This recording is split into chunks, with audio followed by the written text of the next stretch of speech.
In episode 8, as you can imagine, Nadia doesn't really want to talk to Kate. She's pissed off. She's angry that Kate was somebody who influenced the fact that she is in prison in the first place. But Kate assures her, I want to take Joe down and I'm going to get you out of here. And sure enough, she does. I mean, it's in the middle of the night and it's all above board, but it is also kind of kept under wraps because, well, Nadia's case was pretty high profile. But still, Nadia is hesitant to trust Kate, and who could blame her? But Kate knows that she's not looking to be forgiven. She's literally looking to put Joe away for life, and she knows that with Nadia's eyewitness testimony, that can be a thing. She also, by the way, learns from Nadia that Joe was the eat the rich killer, which was something that she didn't realize. But now, her eyes are wide open, and she's realizing that she was blind to a lot of what Joe was doing. Meanwhile, back in New York City, when Bronte does finally wake up, she's a little concerned. She wants to know why exactly she's chained up, and Joe gives her some crap on, oh, I know that you rolled your ankle, and I didn't want you getting up and putting weight on it, so I handcuffed you to the bed. And Bronte, for whatever reason, buys this, but you can tell that she's a little scared of Joe. She's not quite sure what he's capable of. And then her memory starts coming back to her. The fact that she was attacked by some random guy on the street and that Joe must have come to her defense. He explains that the guy saw some unsavory things about her on the internet, and man, how much it sucks when people just believe what they want to that's written about you on the internet. That's when Bronte feels like they probably should address the elephant in the room, the whole catfish situation, and Bronte starts from the beginning, telling Joe the whole story. And what catches Joe really off guard is the fact that Bronte was friends with Beck. He didn't see that coming at all. But she also tells him that while at first their relationship was strictly a catfish situation, she did start to fall for him. And she started to realize he's not this monster.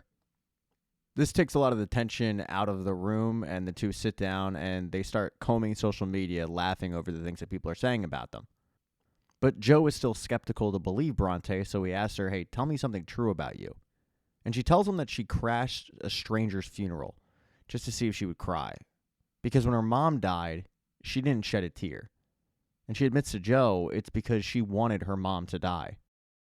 It's the fact that her mom was in so much pain, she just wanted her mom to not be experiencing that, and Joe gives her some comforting words. It comes time for Joe to admit something that's true, and his thing is he wanted to kill Clayton because he wanted to protect Bronte, because he would do anything to protect her. And she admits that that is a little scary, but she also finds it weirdly comforting, and now a monkey has been taking off Joe's back. He doesn't feel like he's being judged for who he is. So he wants to take things a step further, and he brings Bronte down to the basement, covering her eyes, but when he reveals what's down there, she is shocked. Because what's down there is the guy that attacked her. He's in the cage. And Joe tells her, I will do whatever you want. You want me to kill him? I'll kill him. You want me to kill him with a certain weapon? I'll do that too. If you want me to let him go, I'll do that. But just know, it is up to you. And Bronte is a little freaked out by this. Joe tells her that he doesn't want to hide who he truly is anymore. So what's in that cage is a sort of offering. Because a life with him means that no one would ever hurt her ever again. But ultimately, the choice is going to be hers. And then he starts getting a phone call. And it's from Maddie. He answers it, and Maddie's got a bit of an issue. She was over with Harrison pretending to be Reagan, but she got all hot and bothered when she saw Harrison being a dad. And she started to fool around with him, but it became clear to Harrison that it wasn't Reagan. It was, in fact, Maddie, and it caused Maddie to crack. And by crack, I mean she cracked him over the head with something and knocked him out, and now Maddie is freaking out, needing Joe's assistance. So Joe was going to have to leave Bronte downstairs in the basement with this guy locked up in the cage. And she says, what the hell am I supposed to do? And he says, well, just talk to him. Figure out why he wanted to do what he wanted to do, and then figure out what you want me to do. But I'll be back. As Joe leaves, he is convinced that Bronte will show him who she really is, which is the girl he's been waiting for, the girl who won't judge him for what he wants, this primal instinct, but the girl who will embrace it and want it. When he gets over to Reagan and Harrison's place, though, Maddie has gotten him tied up in a chair, and he's freaking out, telling Joe that he's going to go down for this, he'll be arrested, thrown in jail, all that stuff. But Maddie and Joe need to figure out what exactly they're going to do with him. And Maddie is adamant that they cannot kill Harrison. She asks Joe to work his magic and convince Harrison to come on their side, just like he did with her back in the cage. So Joe tries. He starts pitching Harrison on this life that he can have with Maddie, the one that he was actually in love with the whole time. He explains the plan of Reagan, quote, going down to the Bahamas or wherever, renting a boat and getting lost, dying. And that's when they can have this marriage that they've wanted. All of it is literally what Harrison and Maddie had dreamed of. He just has to go along with it. The thing is, Harrison doesn't want to go along with it. He can't live with himself knowing that Reagan, his wife, would be killed, and he just kind of let it happen. He was an accomplice in it. So as much as Joe pushes, he says, no, I can't do that. And at this point, Joe goes, okay, we tried. We got to kill him. But Maddie says, no. Give me a little bit. Give me a little bit of time. I'll work on him. Don't worry about it. I'm convinced that he's pretty close to cracking, and I can get him on our side. So Joe agrees. He gives her 15 minutes, and meanwhile, he is just looking at the security camera footage of Bronte and this random guy in the basement as Bronte does what she was told. She starts questioning this guy, finding out a little bit of backstory. Turns out they have some things in common, like his mother is sick. He's taking care of her just like Bronte did. After a little bit, it seems like he's kind of an okay guy. He just got swept up in the rush of the anti-Bronte movement, but he's not. He's a stone-cold psycho, and he has no problem hurting women. While he might not hurt Bronte in the future, he will hurt others. That's become clear. But while Joe is watching this, he gets a phone call from a shocking number. It's Phoebe, all the way over in England. But when he answers it, it's not actually Phoebe. It's Henry. Because Phoebe was charging her phone in the room that Henry was sleeping in, but when he woke up, he saw the phone. He desperately wanted to talk to his dad, so he called him up. And Henry wanted some clarification from Joe, because that night, Kate had told Henry that Joe is likely going to jail. Before any of it, Henry does tell Joe that he's in London and they're going to Oxford the next day. He then questions Joe on the whole jail thing, and Joe brushes aside, saying, I'm sure Mommy was joking, but hey, can I talk to her? And Henry, being 6 years old, says, yeah, sure, okay, no problem. And he brings the phone to Kate. And Kate is mortified when she sees that Henry called up Joe. But she has Phoebe bring Henry back to bed, and she tells Joe, you are never going to see your son again. I am taking you down. Believe that.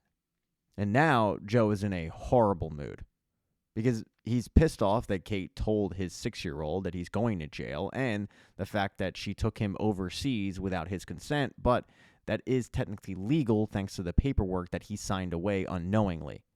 So now all he wants to do is kill. And time's up for Harrison. He grabs a knife, he walks in the room thinking that he will be killing Harrison, but it turns out, nope, Maddie was correct. She was able to convince Harrison to come on their side. It took a little bit, and a lot of it had to do with Gretchen and staying strong for the family, but Harrison gives his word to Joe that he will go along with this, but he'll never forgive him for what he did to Reagan. And Joe's like, yeah, okay, great. But he's got so much pent-up rage, he has to do something with it, so he takes that knife and he starts stabbing a chair with it. Completely unhinged behavior, but he looks at both of them and says, okay, great. Don't make me regret this. And then he starts heading back to the store, where he checks the security camera footage, and Bronte had let the guy go. But the weird thing is, when Bronte let the guy go, she didn't go along with him. She stayed in the store. And when Joe finally does return to the store, Bronte tells him, yeah, I let him go, but I did keep his ID, and I told him that we'd be watching him. She goes on to tell him that at first she thought this whole thing was a grand gesture, but she realized that it was a test for her to see what she would do. And then she does something completely shocking. She gets into the box. She closes it. And she tells Joe, there's no lying in here, so go ahead, ask me any question you want. And most of it is like, are you still catfishing me? No. Do you love me? Yes.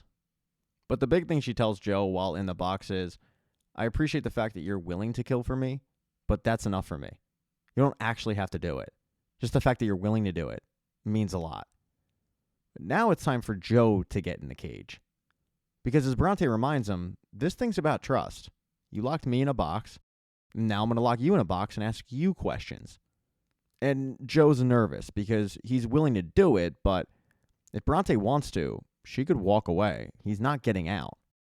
But she doesn't. She literally just wants to ask him questions. One of them being the fact that she knows there's something that he is scared to tell her, and that thing is, he likes killing. As he tells her, it's who I am. This back and forth Q&A, though, gets pretty emotional for Joe. He talks about his mother. He talks about being abandoned by her. And when Bronte does finally reopen the box, she tells him, I'm not going anywhere. She has fully accepted Joe for Joe, which is a big relief, and the two end up hooking up. After hooking up, Joe has to go do something. He leaves Bronte at the bookstore / the apartment, but before he goes on this errand, he wants to make a phone call to Kate. Now, Kate and Nadia had just met with a lawyer and found out that while they do have a lot of evidence, and with Nadia's eyewitness testimony, it's a lock that Joe will be thrown in jail. Unfortunately, though, it's probably going to take a couple of years, which is concerning to both women. And right after the lawyer leaves, that's when Joe called, so it's a little freaky. He called Kate, though, to demand that she do the right thing and give Henry back. But Kate says no. One day your son's going to know what a murderous psychopath you are. And he laughs and says, that's funny because you're worse than me. I mean, you killed kids. And then he hangs up. And he goes about that errand. Even though Bronte told him that the fact that he is willing to kill is enough for her, it's not for Joe. He couldn't just let that guy go like Bronte did. He tracks him down and he stabs him on the street.